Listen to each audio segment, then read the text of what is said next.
আপনি যদি মালয়েশিয়া গিয়ে থাকেন তাহলে অবশ্যই আপনাদের মেডিকেল টেস্ট করতে হয়। তো আজকে আপনাদেরকে প্রিয় ভিউয়ার্স আমি দেখাবো আপনারা কিভাবে আপনাদের মেডিকেল যে টেস্ট করছেন সেটির রিপোর্টটা কি আসছে, আনফিট আসছে নাকি আনফিট আসছে, সেটি কিভাবে অনলাইনে চেক করবেন। তো প্রিয় ভিউয়ার্স, সেটি অনলাইনে চেক করার জন্য আপনাদের সর্বপ্রথম চলে যেতে হবে আপনাদের ফোনের যে কোনো একটি ব্রাউজারে।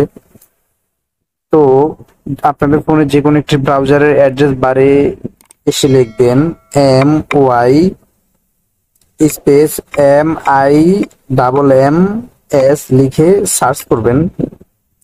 তো প্রিয় ভিউয়ার্স, সার্চ করার পরে আপনাদের কাছে সরাসরি দেখতে পারবেন সবার উপরে এমন একটি ইন্টারফেস চলে আসবে। তো সেটিতে আপনারা কিন্তু ক্লিক করবেন।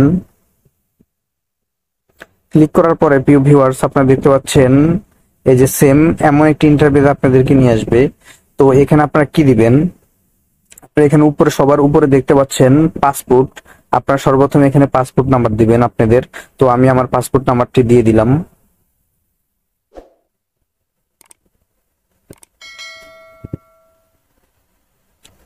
তো প্রিয় ভিউয়ার্স, আমার পাসপোর্ট নাম্বারটি দেওয়া হয়ে গেল। তারপরে যে এখানে নিচে এখানে আমরা দিব আমাদের কান্ট্রি। তো যেহেতু আমরা বাংলাদেশি, আমরা বাংলাদেশ সিলেক্ট করব। তো প্রিয় ভিউয়ার্স, আমি বাংলাদেশ সিলেক্ট করলাম। করার পরে আপনারা দেখতে পাচ্ছেন প্রিয় ভিউয়ার্স যে এখানে লেখা আছে কারিন। এইটি একটি মালয়েশিয়ান ভাষা, তার মানে এটার ইংলিশ হচ্ছে সার্চ। তো আমরা এখানে ক্লিক করব। ক্লিক করার পর আপনারা দেখতে পাচ্ছেন প্রিয় ভিউয়ার্স এই যে আমার রিপোর্টটি চলে আসছে। এই যে স্ট্যাটাস ফিট আপনারা দেখতে পাচ্ছেন প্রিয় ভিউয়ার্স, এই যে ফিট। তো প্রিয় ভিউয়ার্স, এভাবে আপনারা মালয়েশিয়ান মেডিকেল টেস্টের রিপোর্ট যাচাই করবেন আপনারা ফিট নাকি আনফিট। তো প্রিয় ভিউয়ার্স, আপনারা যারা আমার চ্যানেলটিতে নতুন এবং আমার ভিডিওটি দেখে একটু হলেও উপকৃত হয়েছেন তারা অবশ্যই প্রিয় ভিউয়ার্স আমার চ্যানেলটিকে সাবস্ক্রাইব করবেন এবং ভিডিওটিতে একটি লাইক দিবেন।